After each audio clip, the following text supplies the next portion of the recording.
Well, late upload na naman ang pagiging vlogger ko guys dahil kumain ako. Tingnan nyo, kumain ako sa party guys. Ang sobrang sarap ng pancit guys, sobrang special siya. By the way, hindi yan Filipino foods guys. Isa siyang Chinese food at syempre sobrang sarap niya guys dahil hindi siya talaga pareho sa pancit ng isang Pinoy dahil sobrang sarap ng timplada niya. Ano yung timplada? Yung lasa niya sobrang sarap, may itlog guys. Oh, hindi ako nagra-rice kasi nagda-diet ako guys kasi tingnan nyo, sobrang taba ko guys. Tingnan nyo, may nag-offer na maging cameraman ko guys. So, first time to na meron nag-offer kasi kahit hindi ko sikat, sobrang gusto niya talaga maging cameraman sa vlog ko guys kasi tingnan nyo guys. Sobrang kasi akong busy sa mag-marites o tingnan nyo, nagmamarites ako guys. Nauuhaw naman ako sa Nesty dyan. At nagmamadali akong kumain sa time na yan kasi yung cameraman ay naghihintay talaga siya sa akin dahil kaibigan ko siya, naghihintay siya sa akin na matapos akong kumain dahil kasi pupunta kami ng CR dahil magbibihis kami sa mga costume namin, yung mga Power Ranger, okay?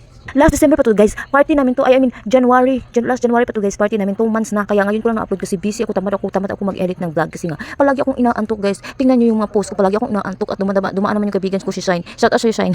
Hi Shine, dumaan si Shine guys, o tingnan nyo guys, o shout out sa Shine, paki-comment or react dyan Shine dahil alam ko, makikita to ni Shine guys, tingnan nyo yung comment niya dyan at makilala nyo siya, ang ganda-ganda niya guys. So, kasi nyo ba guys, hindi ako matakaw sa pagkain guys ha, nagpapakit lang ako guys, pero matakaw talaga ako sa pagkain. At alam nyo mga kaibigan ko na matakaw talaga ako kapag pagdating sa pagkain guys, very fast ako kumain pero dyan, nagpapakit ako para hindi naman mahalata yung namatakaw ako sa pagkain guys, tingnan nyo guys. Oh, sobrang sarap nga naman at syempre, nauuhaw ako, nag-voice over ako dahil sa Nesty dyan sa atubangan guys, yung sa front, ano yung atubangan, yung sa, basta yun na yun. Atubangan guys, yung sa harapan ko guys, yun yung Tagalog sa atubangan. Atubangan sa Bisaya, harapan sa Tagalog guys. At tingnan nyo, malapit na ako patapos kumain dahil magbibihis na kami sa aming mga costume na Power Ranger guys dahil mag-start na yung party namin at syempre, tingnan nyo, oh, sobrang sarap na kinain ko. Siguro hindi nyo pa natikman to dahil yung natikman nyo, yung pancit lang. At syempre, nakatikim ako dahil sa party namin dahil yun nga. Ibig sabihin, kapag walang party, hindi din ako makakatikim nito tulad nyo. At syempre, nakatikim ako dahil sa party namin. Thanks for watching.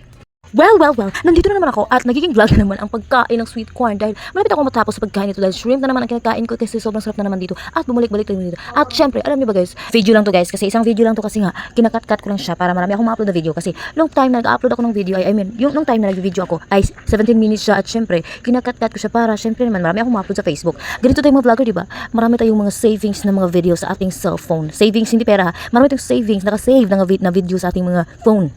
Pero masarap talaga yung kinain ko guys. Shrimp talaga siya guys. Akalain mo, sobrang sarap, tingnan nyo, sobrang sarap yung kinain ko. Hindi ba kayo naglalaway? Kaya magluto na kayo ng shrimp at syempre bigyan nyo ako guys dahil yun nga, naglalaway ako dahil matagal ang video na to, di ba? At syempre, naka-display yung sweet corn, oh, tukunin nyo, kainin mo, sobrang sarap ng sweet corn, oh, kapag sa ulam, masarap talaga at sobrang sarap talaga ng sweet corn dahil ang sarap talaga guys. Tingnan nyo guys, oh, yung shrimp guys, oh. Kapag gusto nyo kumain dito ay mag-chat or mag-comment lang kayo dahil alam ko kung saan to guys. At syempre, ilibre nyo ako guys ha. Minsan lang naman ako papalibre. Kapag gusto mo kumain dito, maraming shrimp, marami silang sabaw at marami silang iba't ibang klase ng seafoods. Kaya mag-comment ka na dahil sasamahan kita dito sa aking napunta dahil sobrang sarap talaga guys. Hindi ka magmamahay. Ano ba yung magmamahay? Hindi ka magsisisi sa ginawa mo dahil kapag ilibre mo ako, hindi ka talaga magsisisi dahil marami talagang masarap dito. Kahit gusto mo pang kumain ng shark, merong shark dito. Gusto mo kumain ng shark, meron silang shark dito guys. Kaya bumunta ka na dito, huwag ka na magduduha dyan. Dahil kapag magduduha ka pa dyan, 4 na lahat yun. 2 + 2 = 4. At tingnan nyo, oh, masarap talaga yung shrimp. Tingnan nyo, sobrang sarap. At saka yung sabaw, nakaka-inlove yung sabaw dahil sobrang sticky at sobrang creamy ng sabaw. At tingnan nyo, sobrang sarap talaga ng sabaw. At kapag alam nyo ba, kapag maraming rice, ay makakain talaga kayo ng isang kalderong rice. Ano yung isang kaldero? Isang balding rice, okay?